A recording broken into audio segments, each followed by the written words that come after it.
Hello everyone. India முழுக்க நடக்கிற government ஜாப்ஸோடைய details பற்றி நம்ம சேனலில் பார்த்துட்டு இருக்கோம். அந்த வகையில் இன்னைக்கு நம்ம பார்க்க போகிற டாபிக் என்னன்னா, எஸ்எஸ்சியில் போலீஸ் சம்மந்தமாக என்னென்ன வேலைக்கு வந்து எடுக்கிறாங்க அப்படின்றதான் பார்க்க போகிறோம். ஏற்கனவே பார்ட் ஒன்ல வந்து பேசிக்காக அந்த 10th 12th கிராஜுவேட்டோட டீட்டெயில்ஸை பற்றி பார்த்துட்டோம். ஸோ பார்க்காதவங்க பார்த்துட்டு வந்துடுங்க. ஒரு கண்டினியூட்டி அப்போ தான் வந்து புரியும். சரி, ஃபர்ஸ்ட் அதான் இதுதான் இந்த ஃப்ளோ சார்ட் போட்டிருக்கோம் பாருங்க. இந்த எக்ஸாம்ஸை வந்து நம்ம ஏற்கனவே பார்ட் 1 வீடியோவில் வந்து பார்த்தாச்சு. இப்போ நம்ம பார்க்க போகிறது போலீஸ் சம்பந்தமான எக்ஸாம்ஸ். சரி, ஃபர்ஸ்ட் வந்து பார்த்தோம்னா போலீஸில் constable SSC GD general duty அப்படின்னு வந்து சொல்லுவாங்க. ஸோ கான்ஸ்டபிளுக்கு வந்து என்னென்ன ஃபீல்டுக்கு வந்து எடுக்கிறாங்கன்னு பார்த்தோம்னா, border security force, CISF, CRPF, ITBP, Indo Tibetan border police, SSB, SSF, Assam rifles, so narcotic bureau, இது மாதிரியான துறைகள்லாம் வந்து கான்ஸ்டபிள் வேலைக்கு எப்படி எடுக்கிறாங்கன்னா எஸ்எஸ்சி மூலியமாக தான் வந்து எடுக்கிறாங்க. ஸோ இதோடைய எலிஜிபிலிட்டின்னு பார்த்தோம்னா, உங்களுக்கு எவ்வளோ ஏஜ் இருக்கணும்னு பார்த்தோம்னா 18லேருந்து 23 வயசு உங்களுக்கு இருக்கணும். சப்போஸ் நீங்கள் ஓபிசி, பிசி, எம்பிசி அது மாதிரி இருந்தீங்கன்னா உங்களுக்கு 3 வருஷம் வரையும் ரிலாக்ஸேஷன் தராங்க. ஸோ நீங்கள் வந்து 26 வயசு வரையும் எழுதிக்க முடியும். அதுவே எஸ்சி எஸ்டியாக இருந்தீங்கன்னா உங்களுக்கு 5 வருஷம் வரையும் ரிலாக்ஸேஷன் தராங்க. எஜுகேஷன் குவாலிஃபிகேஷன் என்ன இருக்கணும் அப்படின்னு பார்த்தா, கான்ஸ்டபிள்னாலே மேக்ஸிமம் 10th குவாலிஃபிகேஷன் இருந்தாலே போதுமானது. எக்ஸாம் பேட்டர்ன் அடுத்து எப்படி இருக்கும்னு பார்த்தோம்னா, எஸ்எஸ்சி பொறுத்த வரைக்கும் போன வீடியோவில் நான் நிறைய டைம் சொல்லியிருப்பேன். எஸ்எஸ்சி பொறுத்த வரைக்கும் ஒரே ஒரு பேட்டர்ன் தான், 4 சப்ஜெக்ட். அதை படிச்சிங்கன்னா எல்லா எஸ்எஸ்சி எக்ஸாம்ஸும் உங்களால் எழுதிட முடியும். ஃபர்ஸ்ட் வந்து ரீசனிங்கு, அடுத்து வந்து உங்களுக்கு ஜிகே, அடுத்து வந்து மேக்ஸு, அடுத்து வந்து இங்கிலீஷு. மொத்தமாக 20 கொஸ்டின் ஒரு சப்ஜெக்ட்டு, 2 மார்க் வீதம் 40 மார்க்கு. அப்போ ஒரு சப்ஜெக்ட்டுக்கு உங்களுக்கு 40 மார்க். மொத்தமாக எவ்வளோ கொஷின்னா 80 கொஷின். அதுக்கு உங்களுக்கு 60 நிமிஷம் வந்து தராங்க. 1 ஹவரில் நீங்கள் 80 கொஷின்ஸை வந்து போடணும். இதில் இன்னொன்று என்ன ஒரு பாயிண்ட்னா, நீங்கள் எக்ஸாம்ஸை வந்து தமிழ்லேயே வந்து எழுதிக்க முடியும். நெகட்டிவ் மார்க்கிங் இருக்கான்னு கேட்டால் இருக்குது. ஒரு கொஷினை நீங்கள் தப்பாக செட் பண்ணிங்கன்னா, ஐ மீன் தப்பாக வந்து கிளிக் பண்ணிங்கன்னா உங்களுக்கு 0.25 வந்து நெகட்டிவ் மார்க் இருக்குது. சரி, ஒன்ஸ் வந்து இதை நீங்கள் முடிச்சதும் உங்களை அடுத்ததாக வந்து ஃபிசிக்கல் டெஸ்ட் வந்து கூப்பிடுவாங்க. ஸோ ஃபிசிக்கல் டெஸ்ட் வந்து இது கான்ஸ்டபிளுக்கு சிம்பிளாக தான் இருக்கும். ஒன்றும் பெரிய கஷ்டம்லாம் வந்து கிடையாது. மேலாக இருந்தீங்கன்னா 5 கிலோமீட்டரை 24 நிமிஷத்தில் நீங்கள் ஓடணும். ஃபீமேலாக இருந்தீங்கன்னா 1.6 கிலோமீட்டரை 8 நிமிஷத்தில் வந்து நீங்கள் ஓடுற மாதிரி வந்து இருக்கும். ஸோ ஃபிசிக்கல் கொஞ்சம் ஈஸியாக தான் வந்து இருக்கும். அடுத்து பார்த்தீங்கன்னா ஹைட்டு, ஃபிசிக்கல் ஸ்டாண்டர்ட் டெஸ்ட்னு சொல்லுவாங்க. இதில் ஹைட் அண்ட் செஸ்ட்டை வந்து மெஷர் பண்ணுவாங்க.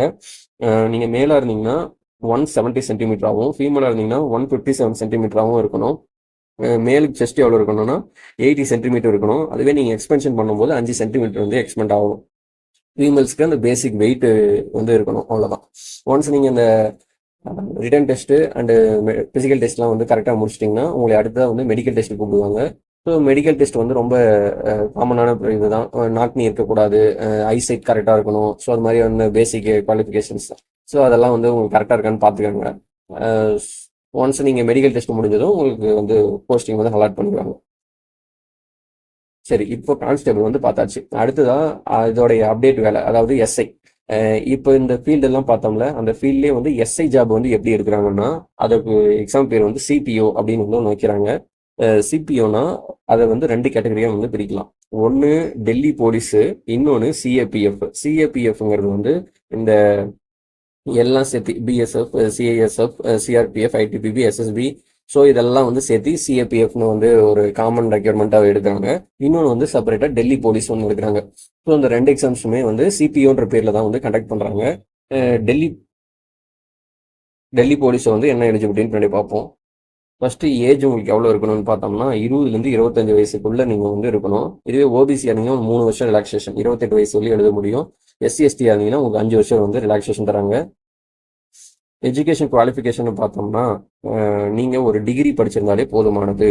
அடுத்து நீங்கள் டெல்லி போலீஸில் இதே சப்போஸ் வந்து எனக்கு பார்டரில் போகலாம் விருப்பம் இல்லை, அப்படி நான் வந்து சேஃப்டியாக டெல்லி போலீஸ் அது மாதிரி வந்து சென்ட்ரலில் இருந்துக்கிறேன்னு உங்களுக்கு தோணுச்சுன்னா நீங்கள் வந்து லைசன்ஸ் வந்து அப்ளை பண்ணி வைக்கணும். ஸோ லைசன்ஸ் வந்து கண்டிப்பாக தேவை. அதுவும் இல்லாமல் நல்ல மார்க் எடுத்தால் மட்டும்தான் டெல்லி போலீஸ் கிடைக்கும். ஏன்னா வந்து நிறைய பேர் வந்து டெல்லி போலீஸ்க்கு ஆசைப்படுவாங்க. ஸோ எக்ஸாம் பேட்டர்ன் அப்படின்னு பார்த்தோம்னா உங்களுக்கு அதே same reasoning, GK, maths, English. So அதே பேட்டர்னில் தான் வந்து எக்ஸாம் நடக்கும். அடுத்ததாக ஃபிசிக்கல் டெஸ்ட் எப்படி இருக்குன்னு பார்த்தோம்னா, மேலாக இருந்தீங்கன்னா ஃபிசிக்கல் ஸ்டாண்டர்ட் டெஸ்ட்டு, மேலாக இருந்தீங்கன்னா உங்களுக்கு 170 சென்டிமீட்டர் வந்து இருக்கணும். செஸ்ட் வந்து 80 இருக்கணும். எக்ஸ்பெண்ட் பண்ணால் உங்களுக்கு 5 சென்டிமீட்டர் வந்து எக்ஸ்பெண்ட் ஆகணும். இதுவே ஃபீமேல் கேண்டிடேட்ஸ்க்கு வந்து 157 சென்டிமீட்டர் வந்து நீங்கள் இருக்கணும். அடுத்ததாக ஃபிசிக்கல் என்டூரன்ஸ் டெஸ்ட். இதில் வந்து மேலுக்கு வந்து நீங்கள் 100 மீட்டர் 16 செகண்டில் ஓடணும். 1.6 கிலோமீட்டர் 6.5 மினிட்ஸில் வந்து நீங்கள் ஓடணும். அடுத்து லாங் ஜம்ப்பு நீங்கள் 3.65 மீட்டர் வந்து கிராஸ் பண்ணணும். 3 சான்ஸ் தருவாங்க. High jump 1.2 metre, shot put 4.5 மீட்டருக்கு வந்து தூக்கி அடிக்கணும். அடுத்ததாக ஃபீமேல் கேண்டிடேட்ஸ்க்கு 100 மீட்டர் 18 செகண்டு, 80 மீட்டர் 4 நிமிஷத்தில், long jump 2.7 metre, high jump 0.9 metre. இதை வந்து நீங்கள் கிராஸ் பண்ணணும். ஸோ இது கொஞ்சம் வந்து கஷ்டமாக இருக்கும். ஸோ இதுக்கு நிறைய ப்ராக்டிஸ் தேவைப்படும். ஒன்ஸ் நீங்கள் அந்த written test and physical test முடிச்சதும் உங்களை வந்து பேப்பர் 2க்கு வந்து கூப்பிடுவாங்க. பேப்பர் 2வை பொறுத்தவரையும் இங்கிலீஷ் வந்து 200 கொஸ்டின் இருக்கும். ஒரு கொஸ்டினுக்கு 1 மார்க் வீதம், உங்களுக்கு 200 மார்க்ஸு. ஸோ ஒன்ஸ் இதெல்லாம் வந்து அந்த பேப்பர் 1 பேப்பர் 2 சேர்த்து வச்சு எவால்வேட் பண்ணி தான் உங்களுக்கு ஃபைனல் மெரிட் லிஸ்ட் வந்து வரும். ஃபைனல் மெரிட் லிஸ்ட் வந்ததும் உங்களை வந்து அடுத்து மெடிக்கல் கூப்பிடுவாங்க. மெடிக்கலை பொறுத்தவரையும் சேம் அதே தான். நாக்னி இருக்கக்கூடாது, எல்போ பெண்டாக இருக்கக்கூடாது, ஐசைட் கரெக்டாக இருக்கணும் அப்படின்னு சொல்லிட்டு அந்த மெடிக்கல் கண்டிஷன்ஸ் வந்து நீங்கள் வந்து கரெக்டாக வந்து வரணும். ஸோ ப்ரொசீஜர் இவ்வளோதான். ஸோ இப்போ போலீஸ்க்கான டீட்டெயில்ஸ் வந்து பார்த்தாச்சு. அடுத்ததாக டிபார்ட்மெண்ட் கேண்டிடேட்ஸ் இந்த இன்ஜினியரிங் அண்டு ஸ்டெனோ அது சம்மந்தமாக வந்து அடுத்த வீடியோ வந்து போடுறேன். ஸோ நம்ம சேனல் சப்ஸ்கிரைப் பண்ணாலும் பண்ணிக்கோங்க. தேங்க்யூ.